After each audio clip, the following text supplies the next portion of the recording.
The views and opinions expressed on this program are those of the participants and do not reflect the views of BronxNet or the program underwriters.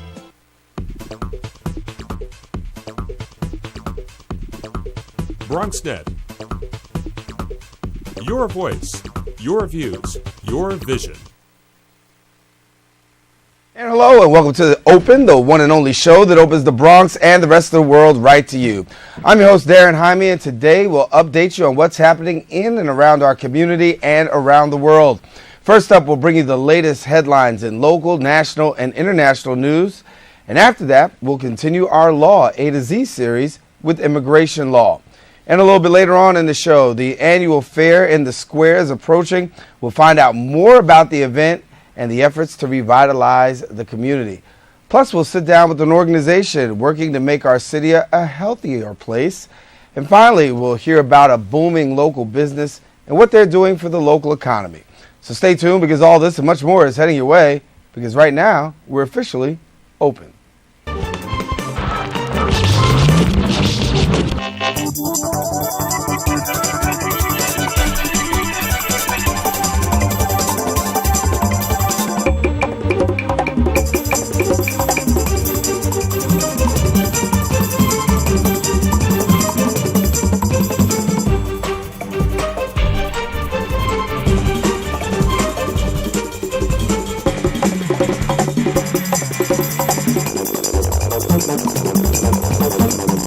And hello everyone, I'm Darren Jaime. Today is Wednesday, May the 1st, 2013. Can you believe it?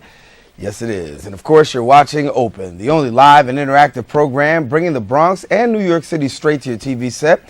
We want you to be encouraged to stay connected to us. So you can find out about us on Twitter at BronxNet TV and Facebook at Open BronxNet Television. Well, leading things off with national news, President Barack Obama is vowing to take action to close the prison camp at Guantanamo Bay. The president promised to take this issue back to Congress, which blocked his earlier attempts to fulfill a 2008 campaign promise to close the camp. The promise was welcomed by campaign groups who urged the president to appoint someone to act immediately. On the international front, according to reports released by the National Statistics Agency this week, China's manufacturing growth has dropped in the month of April, leaving officials worried about the future of the world's second largest economy. China's economy, has averaged growth about 10% a year for the past 3 decades, allowing the national to surpass competitors. But in 2012, the growth slowed to 7.8%. Analysts believe that China has a tough economic road ahead. And back here in the borough of the Bronx, residents have taken notice of the new city-sponsored smoking ads. Some residents find the ads too graphic, but South Bronx residents believe the ads have proven effective. Smoking in New York City is down 7%. Bronx teens have the lowest smoking numbers of all 5 boroughs. And those are the headlines on the national and international front. We got to take a quick break, but when we come back, we'll come back with our legal corner. That's right after this.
missing anything in the first aid kit? Yep. Did you go through the plan with the kids again? Yes. The more you prepare today, the more you'll be able to reduce the devastating effects of a tornado, an earthquake, a power outage, or any other disaster.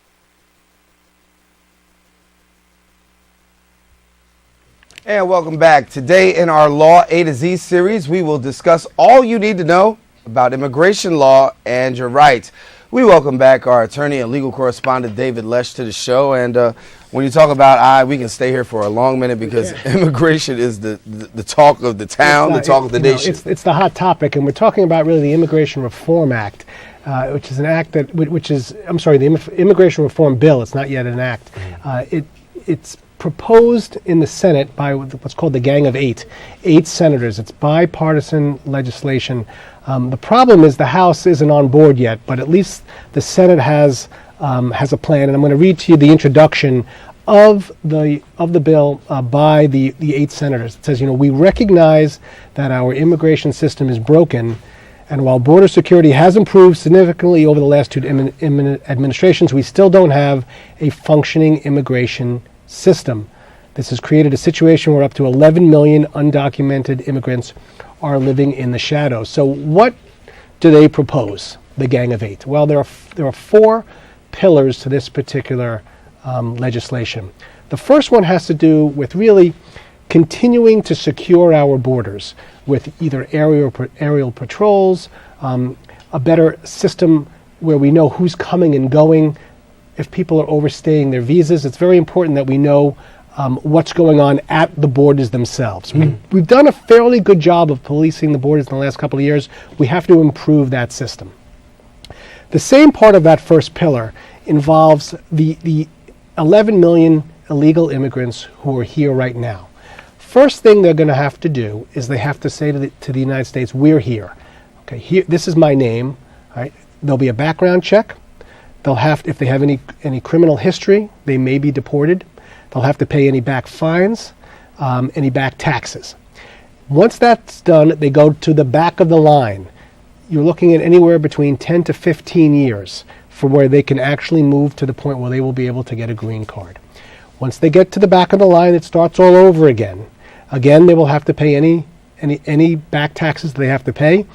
Their previous employers will be contacted to see what their employment history is, and slowly they will move up the chain.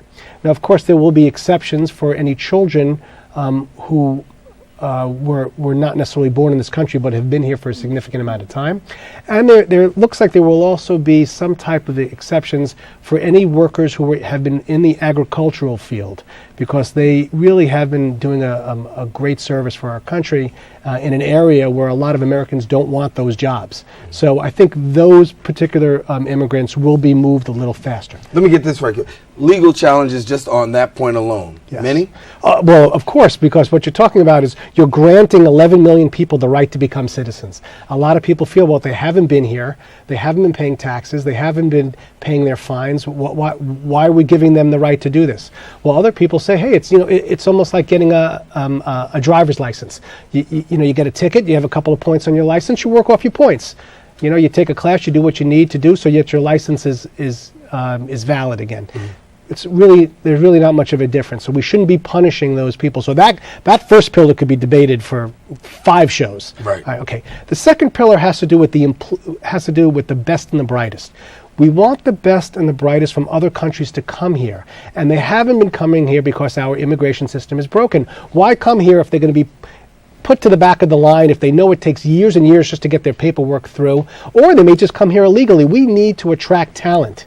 That's very, very important. So we have to clean up the immigration system so that we know people from the other countries are going to come here and they're going to be rewarded, especially if they have PhDs or master's degrees and they're from United States universities and colleges. We're going to push them along quicker. We're going to get them faster to become United States citizens. We want the talent. We need the talent. Very, very important. That's the second pillar. The third pillar has to do with the employers themselves. Many employers have been hiring undocumented aliens knowingly, and they should be punished. And we have to find out who they are, and we have to make the fines much stricter. The problem is a lot of the employers say, hey, this person came to me with a social security card and an identity. I didn't know it wasn't their identity. I didn't know it was a fake social security card. You have to help me. You can't find me. You have to help me. So we're going to put practices into effect that are going to help the employers figure out who is legal and who is not legal.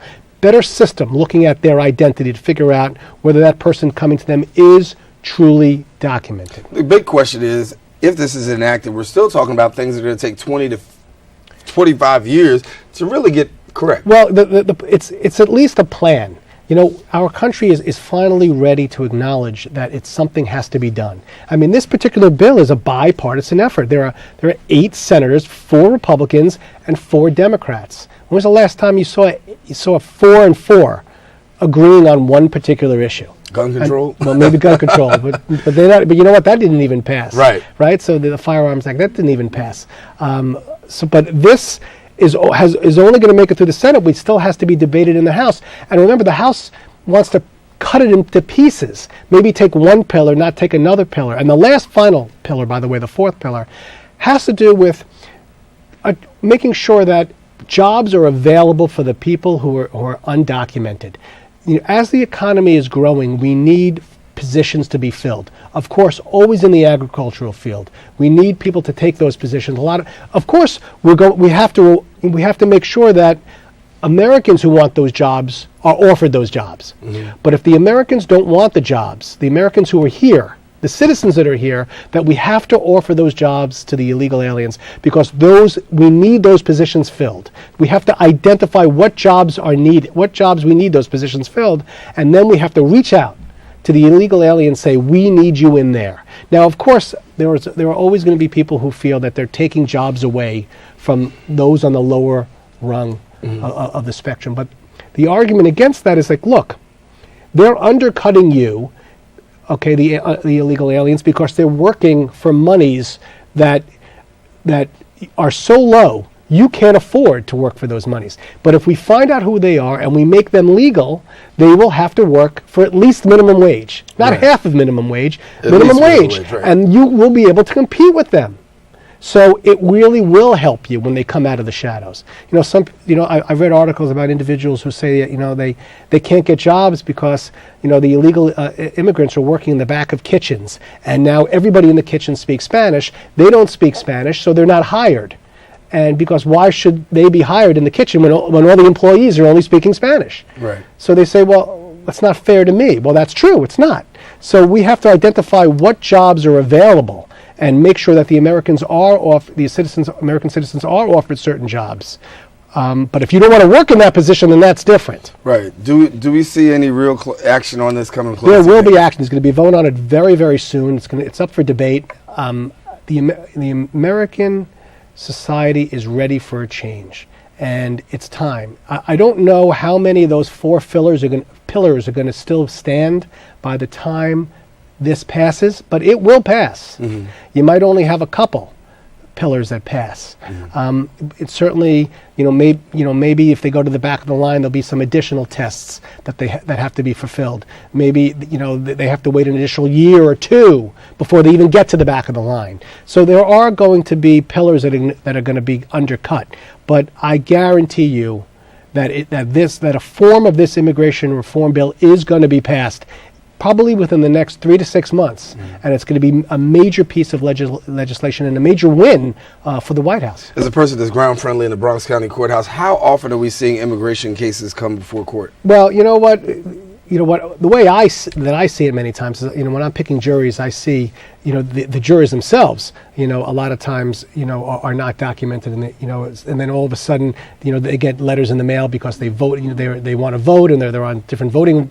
And then they show up. They don't speak English, and then they're excused. But within the courthouse itself, there are many different petitions that are being filed to try and get people through. Most of the petitions are in the federal courthouse, obviously, because you're talking about it's a federal to become a citizen. You got to apply for federal actions. But I see the dealings that I have. I don't practice immigration law, but the dealings that I have are with the jurors. who have come here and still have not learned English, and that's a problem because we want them to be able to sit and hear cases. But this is we could talk about this immigration reform bill for the next 3 months because it's going to constantly be debated. It will be maybe not the first thing on the news; it'll be the second or the third thing on the news. So, we'll move on to the letter J. But unfortunately, the immigration topic will be around for a long time. And when we've done immigration shows here, I mean, we've opened up the phone lines and we've had to shut people off. I mean, literally hundreds of people on the phone. And there are really have attorneys, questions. unfortunately, who are taking advantage of a lot of people. They take their money, they lose their documentation, and if you don't get it right the first time and you put papers in, it's not like you get a do-over. You got to make sure your papers are in there and they're in there correctly. I know that from my family members, my mother who practices in immigration law. If you don't get that stuff in there the first time right, you go to the back of the line. So you got to make sure. Maybe we bring you back and you discuss that and let some people know Bring exactly her back. Right. That's what we should. Whoever. Yeah, be good. Coming up on today's verdict, let's talk about that. But today's verdict, we've been doing a lot of shows on gun control. We've been doing shows on a little lighter stuff. We have an attorney who created a whole chessboard on different areas of the law, which I think is fun. He's coming in. A few authors that are coming in. A lot of good stuff coming in. Tuesday night, 6:30. All righty. David Lesh, good to have you. Nice to be here. As always, you can catch David Lesh on today's verdict, as he said, Tuesday nights, 6:30, right here on BronxNet's Channel 67. Well, we have to take a quick break, but when we return, we'll hear about a community event that you don't want to miss. What is that event? Well, you got to come back in order to find out.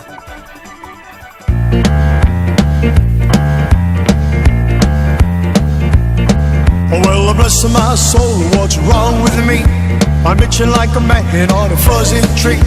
My friends say I'm acting wild as a bug. I'm in love, I'm all shook up. Ooh, ooh, yeah, yeah. Oh, well, my hands are shaking and my knees are weak. I can't seem to stand on my own 2 feet. Ooh, do you think when you have such luck, I'm in love, I'm all shook up.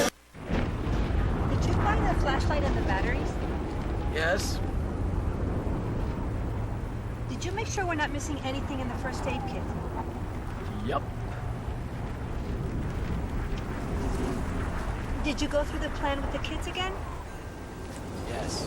The more you prepare today, the more you'll be able to reduce the devastating effects of a tornado, an earthquake, a power outage, or any other disaster.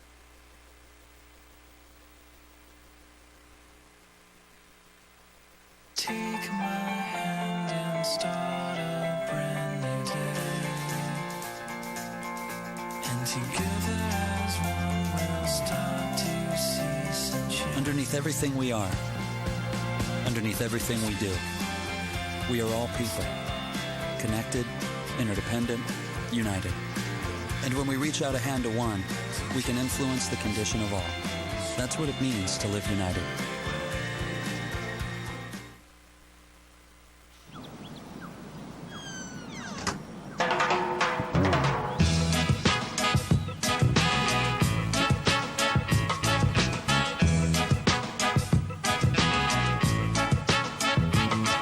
Hands can do incredible things. Now they can even help save a life with hands-only CPR. If you see an adult suddenly collapse, just call 911, then push hard and fast in the center of the chest until help arrives. Learn more at handsonlycpr.org. Low-fat cheese sandwiches on whole wheat bread. Chewy and good for you. Snacks high in calcium help build strong bones, and foods rich in fiber are good for your heart. So you have the power to dominate.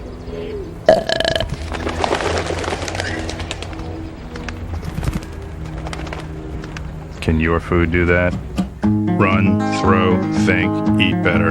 Find out more at smallstep.gov.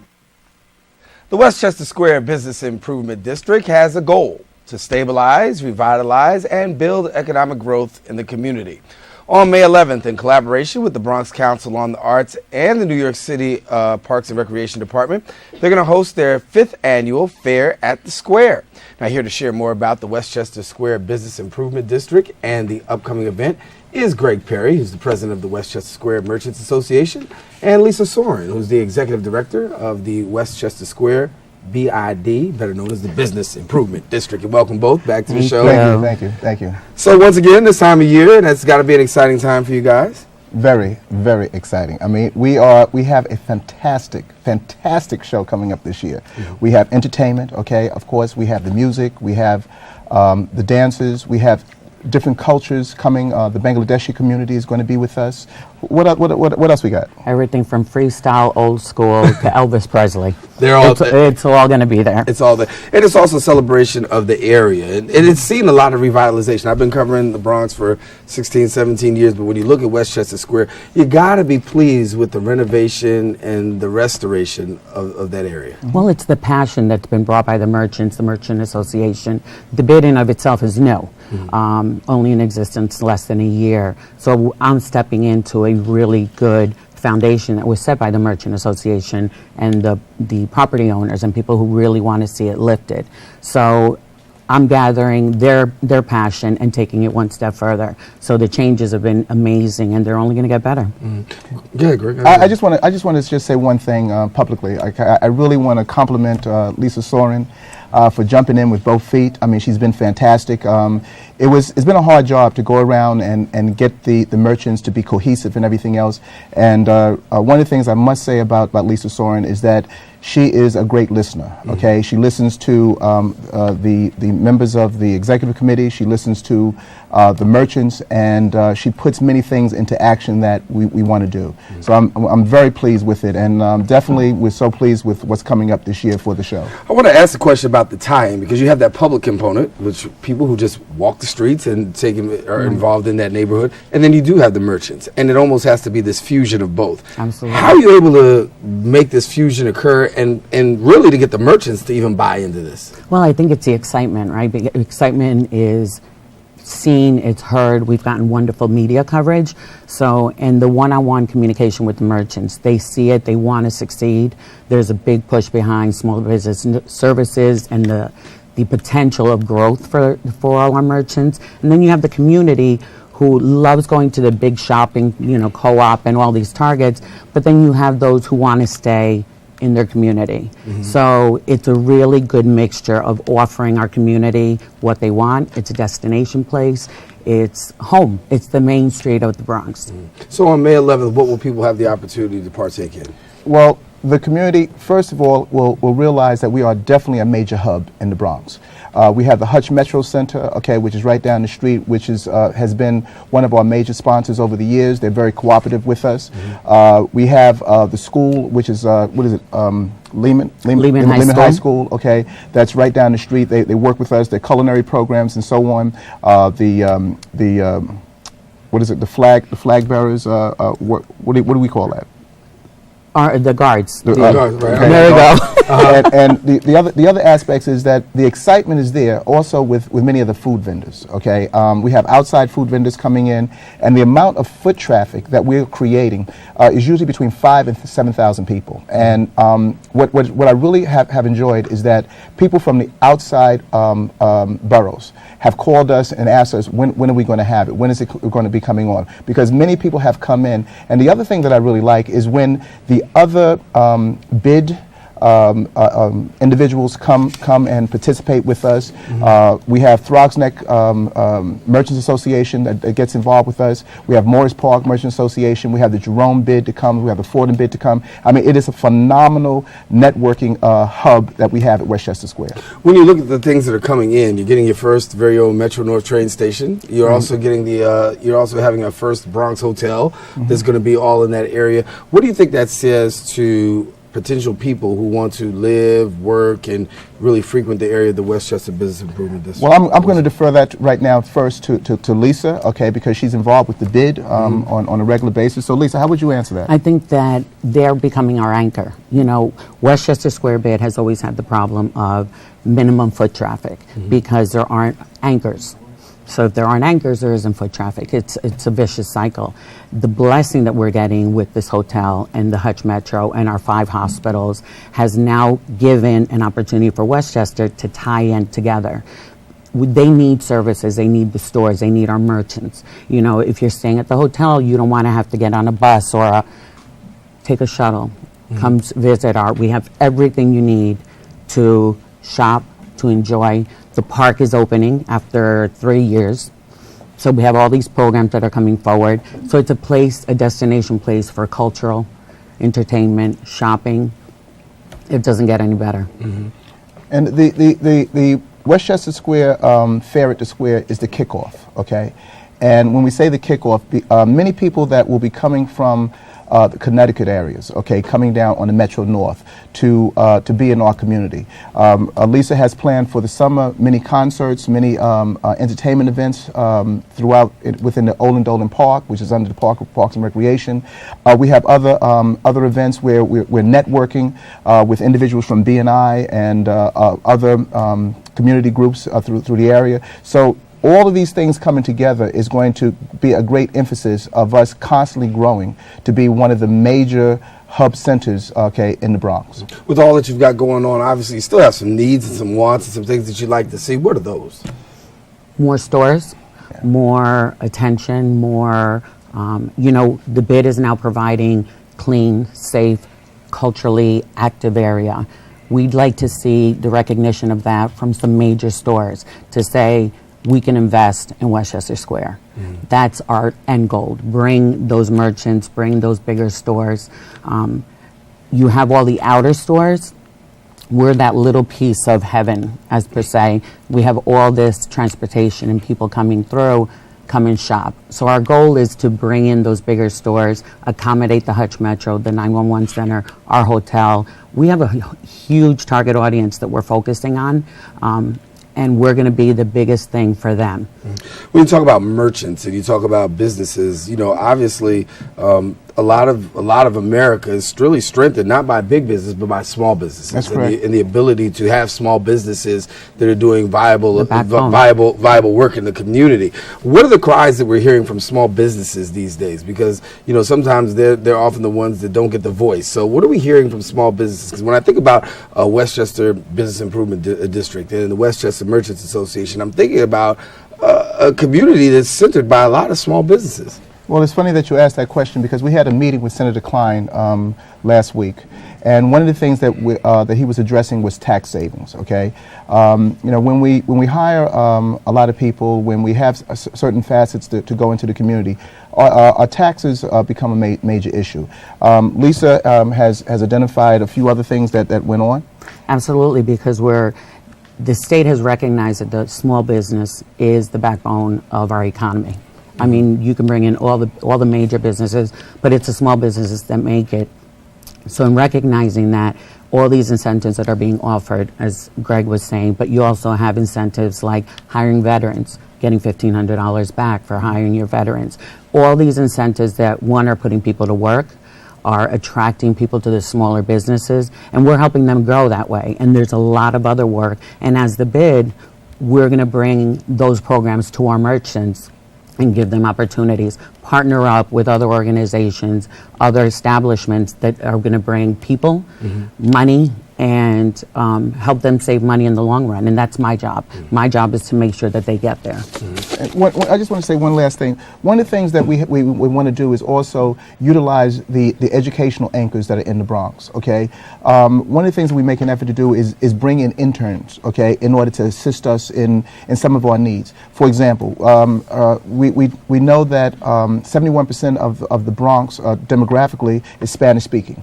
And based upon that, you have many merchants that cannot speak Spanish. So therefore, the need to bring in trained or interns in order to work within the small stores or the stores in general is a major asset. So our educational systems are helping us in that way by providing us with interns.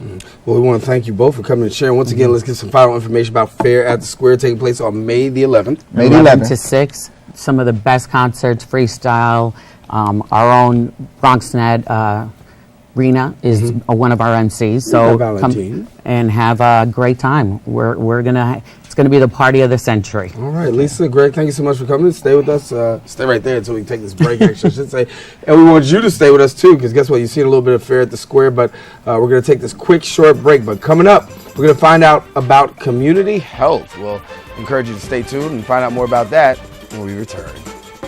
Hi, this is Jeff Fox. for 107.5 WBLS. And when I get off the radio, I check out my man, the Dr. Bob Lee and Cool Clyde. It's open on BronxNet. I never miss it.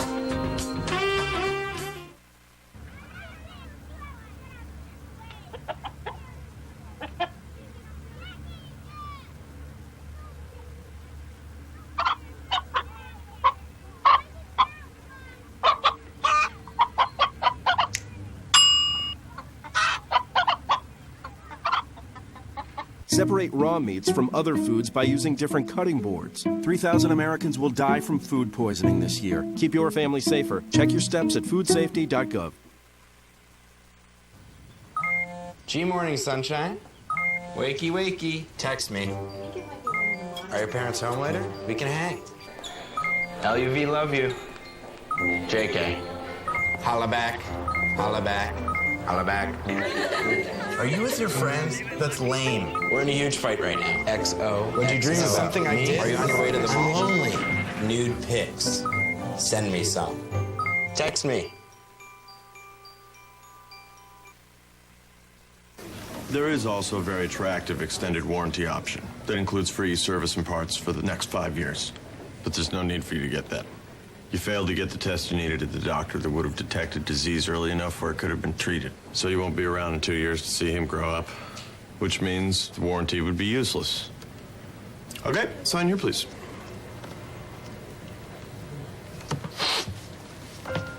For a list of tests every man should have, go to ahrq.gov. Did you find the flashlight and the batteries? Yes. Did you make sure we're not missing anything in the first aid kit? Yep. Did you go through the plan with the kids again? Yes. The more you prepare today, the more you'll be able to reduce the devastating effects of a tornado, an earthquake, a power outage, or any other disaster.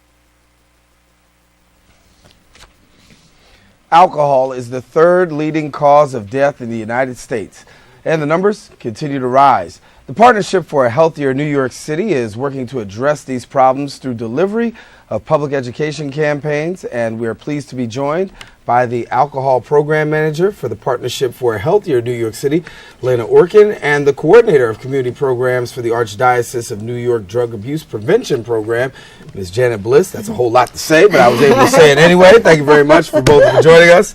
And obviously, as we said, you're coming out. This is May the 1st, but April was a very busy month for both of you. Yes, April was Alcohol Awareness Month, and so a lot was happening around the city as part of the partnership and other efforts that were happening. We had a huge event on April 10th where we used art and film to showcase the hidden harms of alcohol. It was great. We had dozens of organizations. Janet's organization was part of it as well, and we're doing lots. We also have a great infographic about the hidden harms of alcohol that we've been promoting. Lots going on, and just because it's May 1st doesn't mean our work is over. That's we have to right. continue to raise awareness. Well, can you give us a little bit about those hidden harms of alcohol? Because I think sometimes what we see is just, people just use and think, hey, it's okay, but there are some harms. Definitely. Well, we could talk about either the underage drinkers or the seniors, which is the area that we're moving into. Mm-hmm. I kind of see that more as the hidden population with Seniors, the hidden yeah. seniors, the hidden population, because as seniors are reaching 60 and 65. No one seems to want to address their use of alcohol mixed with medication. The medical profession, themselves, families, everyone. It's kind of like the adolescents. It's almost like a rite of passage. They lived all these years. Oh, let them have fun. They grew up in the generation where they saw Dean Martin, Sammy Davis Jr., that whole Rat Pack, drinking and having a great time on TV, thinking that that's the norm.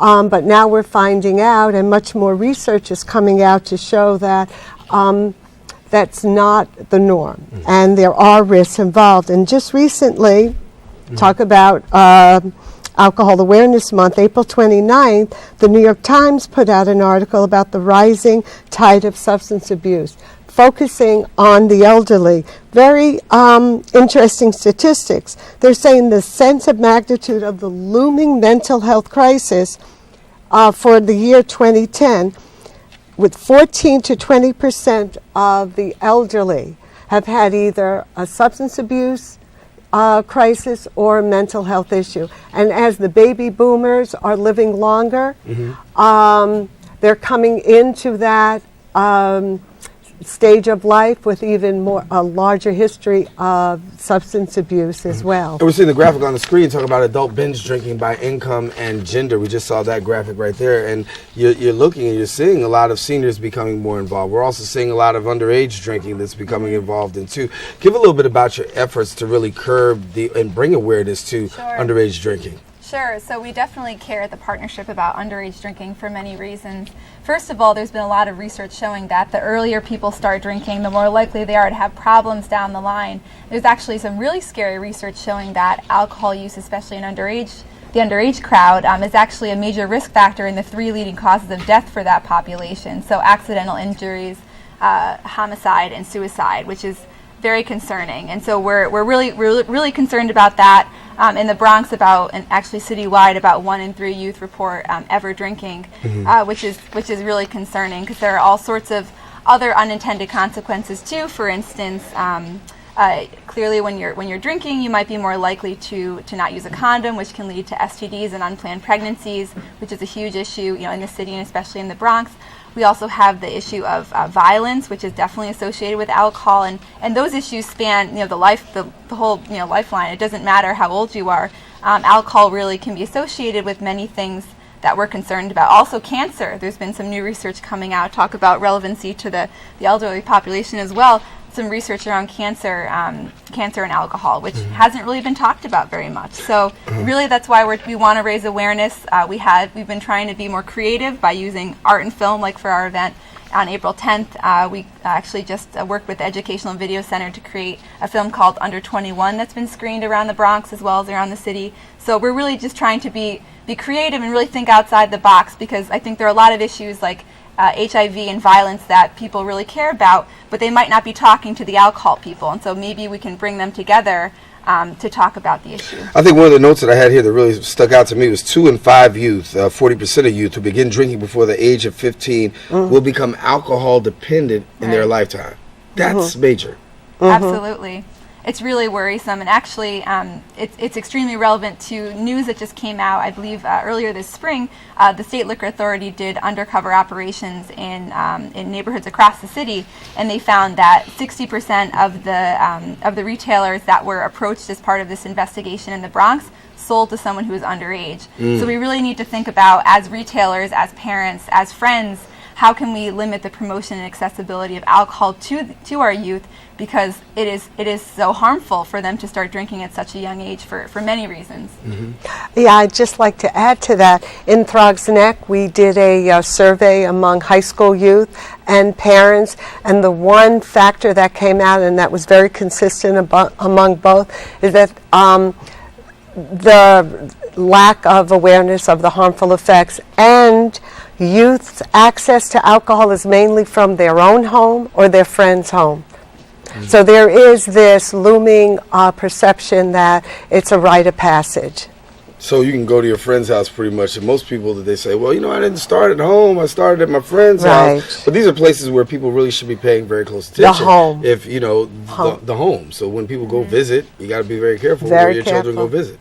Yeah, it's really concerning, and so I think that as much as we can be more aware about those harms that that people don't always think about. I think most people at this point are aware of the harm to your liver, alcoholism, drunk driving, but we're really trying to raise awareness about those other harms that I mentioned earlier, like the STDs, the unplanned pregnancies, violence, even domestic violence. There has been, oftentimes alcohol is involved in some way in sexual assaults and domestic violence. And actually, April was also Sexual Assault Awareness Month, so we tried to do some work with folks from that arena as well, which I think is really our goal at the partnership, and with folks like Janet, is trying to work with traditional stakeholders, people who've done work in the substance abuse arena before, but also bring in other folks who actually care about issues that are absolutely related to alcohol as well. They might not realize it. Let me ask you the question about public reception, because here in New York City, a lot of people are just, caught up with the whole fact of the mayor and him trying to deal with, what you can eat and what you can drink and,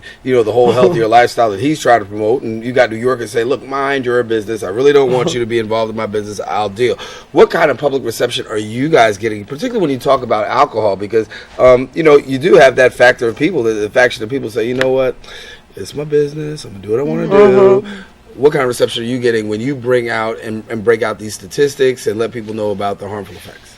We've gotten actually a lot of positive reception. We actually did a project called Share Your Story, which is actually continuing, where we got postcards and we asked people to share their story about how alcohol affected them, someone they love, or their community. And I think at first people look at the postcard and they're sitting there and they're thinking, and then all of a sudden they write this amazing story. And we've been collecting the stories, and myself and my colleagues have been reviewing them and have been, really surprised by this, what people have shared. And I think once you start to think about how alcohol is part of your life or others around you, you come up with a lot of stories. And so that's where we start with the personal story, the connection. Then all the statistic, as you had shared earlier, the third leading preventable cause of death in this country. People start to listen and they start to realize that this is relevant to my life, and that I should care. I was just going to add also, I think one of the other important things is helping parents realize that what they say does matter. And what they do matters. And what they do matters. And that's one of the key things that raising. So mainly if you're telling your kid don't drink, you shouldn't be drinking in front of your kid. Exactly. Okay, and especially getting in the car. So, I mean, that's one of the key things is really raising awareness. And when parents feel like, I did it when I grew up, my child is going to be fine, it's illegal. Right. You can take that risk, but just know it's illegal. And kids are drinking different than they used to. There's actually some research showing that, a couple decades ago, kids were drinking mostly beer. That was their drink of choice. Now they're drinking liquor. Liquor has a much higher alcohol content than beer, and so it's a lot easier to get yourself in a really scary situation if you're drinking liquor. And so I think a lot of parents might not realize that it's a different environment these days. Kids are drinking different types of alcohol, which can lead to a lot more harms to them and to those around them. And what we've noticed with social media, that's where kids start seeing themselves on Facebook or Twitter or something, and then they're embarrassed, and that's where they start realizing, oh, gee, did I do that? I don't want to see myself behaving that way. So that's another way that they themselves are somehow using social media as kind of mirroring their own behavior.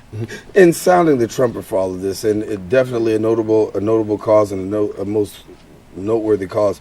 Question is about success rate. How do you monitor what kind of success rate you're having amongst young people and amongst the things that you're doing? Because, in this right now, we can admit it's an uphill battle. Is there any way to, get some gas in your tank to say, hey, we're having some success with this? Sure. Well, the Department of Health of the City of New York does measure regularly different pieces of data, like how often, how much youth drink, how often they're drinking, same with adults, what are they drinking. So there's a lot of data that's being collected on the citywide level, which, there's a lot that's happening in the city beyond what we're doing. And so that is something that you could look at to see what's going on. But I think that we've, at least at the partnership, been trying to collect more data of how people perceive the video that we're showing, how people perceive how the event that happened a couple weeks ago, how that went. And we're really seeing that folks are starting to change their attitudes a little bit, and I think it's been really promising. And for us, we've seen, as I said, we have done some surveys in our community, and we are beginning to see some change in attitudes. So that's a key. And one of the things, if I could just add a plug in, one of the things we have done, this is for the youth in our community, addressing the parents, letting them know the risk is real. These are bottle tags that high school students have been going around putting at stores, and so when parents go, adults go and purchase it, it reminds them. Teach your teen to think, not drink.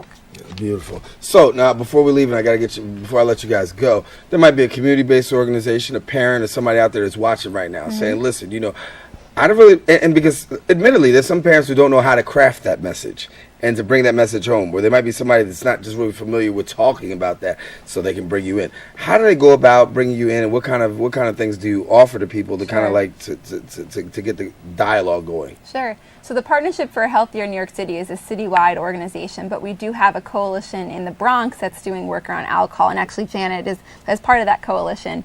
And the next coalition meeting is on May 16th from 2 to 4 p.m. at the Walton Family Health Center. So I would encourage people, whether you're a community organization or just a community member who cares, to come, listen, and learn. We would love to have you be part of the conversation and be part of the solution. Also, healthiernyc.org has some great resources on the website, whether it's fact sheets or connections to our social media. All right. Well, thank you both for coming and sharing. Thank you. About out of time for this segment, but definitely a very informative segment. We'll continue to keep people aware, and hopefully they'll take advantage of the information that you posted. Great. Thanks a lot. For having us. All right, you guys stay right here. And guess what? Got to take a quick break. But when we return, we'll hear about being with a vibrant business and find out about their contributions that they're making to the Bronx, as well as to the state of New York. You'll hear about that right after this.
Welcome home, man.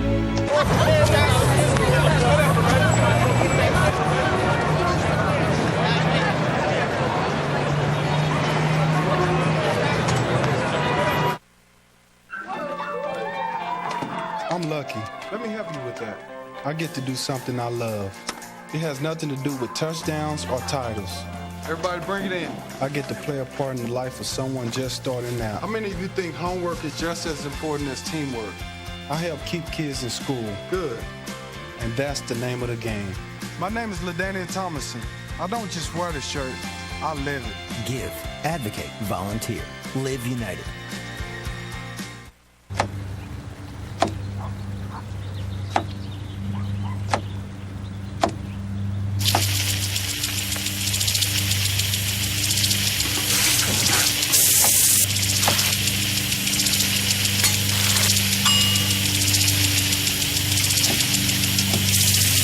Clean kitchen surfaces, utensils, and hands with soapy water. 1 in 6 Americans will get sick from food poisoning this year. Keep your family safer. Check your steps at foodsafety.gov.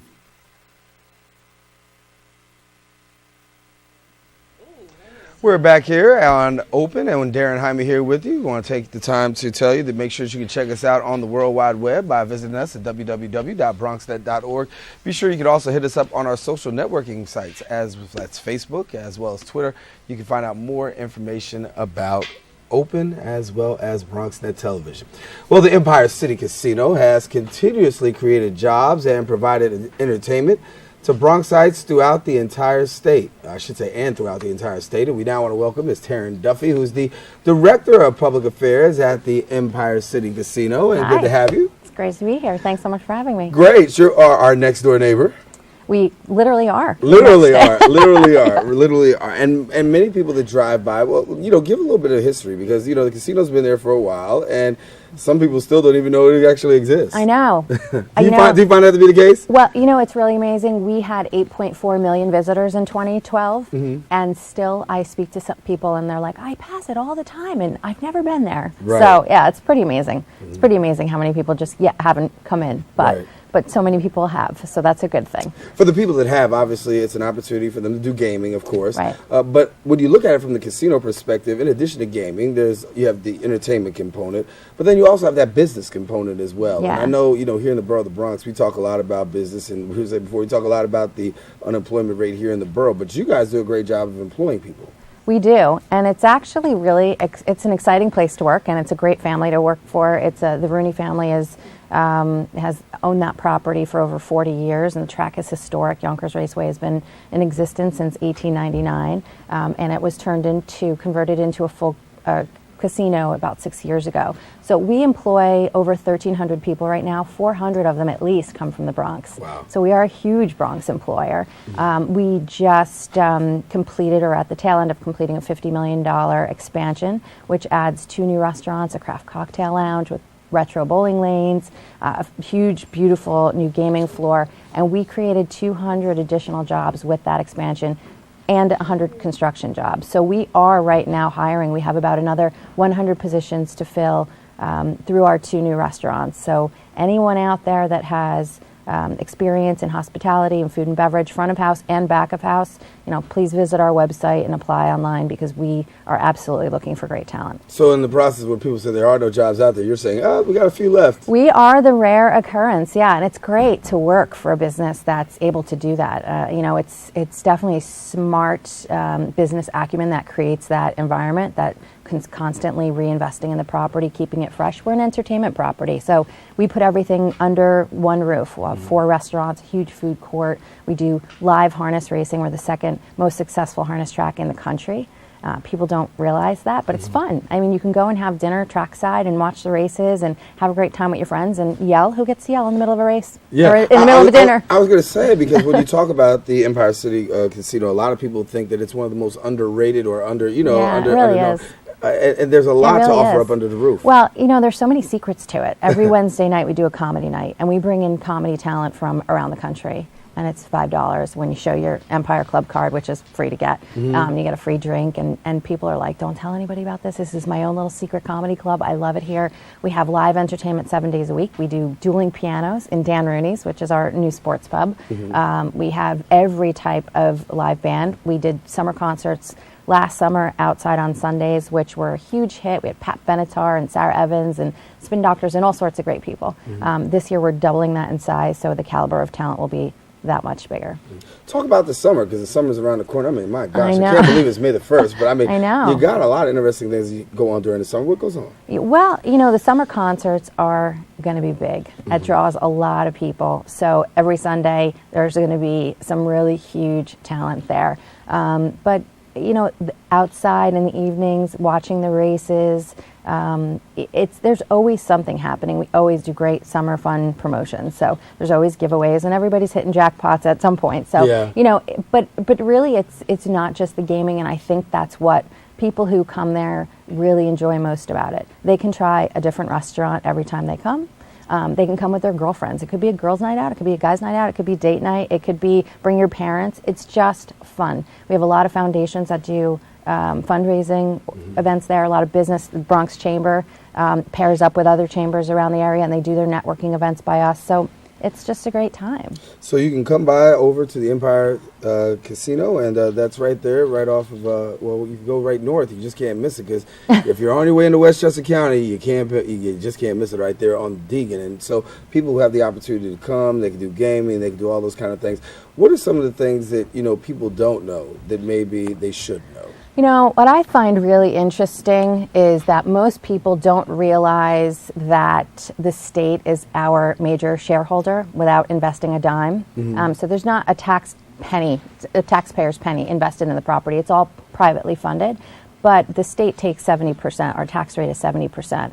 So compared to a casino in Atlantic City or Vegas that gets 9 and 10% tax rates, our state taxes us at 70%, and we operate, a business, 1,300 employees, 14 unions, off of the remaining 30%. But it's for a really great cause because we are regulated by the state and the lottery, and the bulk of our money goes through the lottery to pay for education. So to date, in just 6 years, we've contributed over $1.7 billion to education, directly to education. $1.7 billion? Which is phenomenal. So there are actually 9 tracks in the state that have VLTs, which what we have, like the slots. We don't have live tables yet. But so from those 9 tracks, the state's gotten about $3.8 billion for schools. Half of that has come from this one property. That's how successful it is. I want to talk to you about, you've also received the Excellence Award at the Cities and States Above and Beyond ceremony. Yes, I did. That was great. It's wonderful to be recognized. So it was a proud night for me to be, and there were some really amazingly accomplished women amongst that group. So it was a nice recognition. So when you talk about the work that you do, obviously you do a lot of, selling, if you will, or sharing about the casino. What is it that people want to see? And then when they come and talk to you, what are the things that people want to really see, know about the casino that maybe, we're not too familiar with? Well, my position is twofold. I do government relations, and so the state right now is looking at modifying the Constitution, amending that Constitution to allow up to 7 licenses for full gaming. We are not permitted right now to have live table games. So if you love poker or you love blackjack, we can't offer that. We do have electronic table games. So I happen to be a craps fan, so we have that electronically, but we don't have a dealer. So that's a large part of what I work on is really educating our electeds on what the potential is for our property. It's 97 acres. The vision for that property is stupendous. They would, the Rooney family would love to develop it further and perhaps provide hotels and an arena for sports and entertainment, larger scale things. So I talk a lot about that. I also do a lot of community outreach because it's a family-owned business. They've been in this community for 40 years. They're very overprotective of that family. They've fought off many, many buyers, as you could imagine, who want this, 97 acres piece of land. It's hard to come by. So I work very closely with our community groups and our neighbors. So if people want to find out more information about the casino, what do they do? They can just go to EmpireCityCasino.com. All right, and find out all about it. Yeah. Taryn Duffy, thank you so much for coming and sharing with us. It was great to be here. All right, good to have you. Well, we want to thank Taryn for stopping by, and we want to thank you for staying with us. And guess what? It's been a pleasure coming to your homes. Unfortunately, that's all the time we have for today's show. We want to thank our guests for joining us, and most of all, you, the viewer, for tuning in. Now, if you missed any part of today's show, you can catch the Recablecast here at 10 p.m. on Cablevision's Channel 67, Verizon Fios, that would be Channel 33, or you can watch us anytime on the web. And we encourage you now to have a great week. Don't forget to keep your heart, your mind, and most of all, this channel wide open. Darren Hyman, signing off. Take care. Thank you. That was great.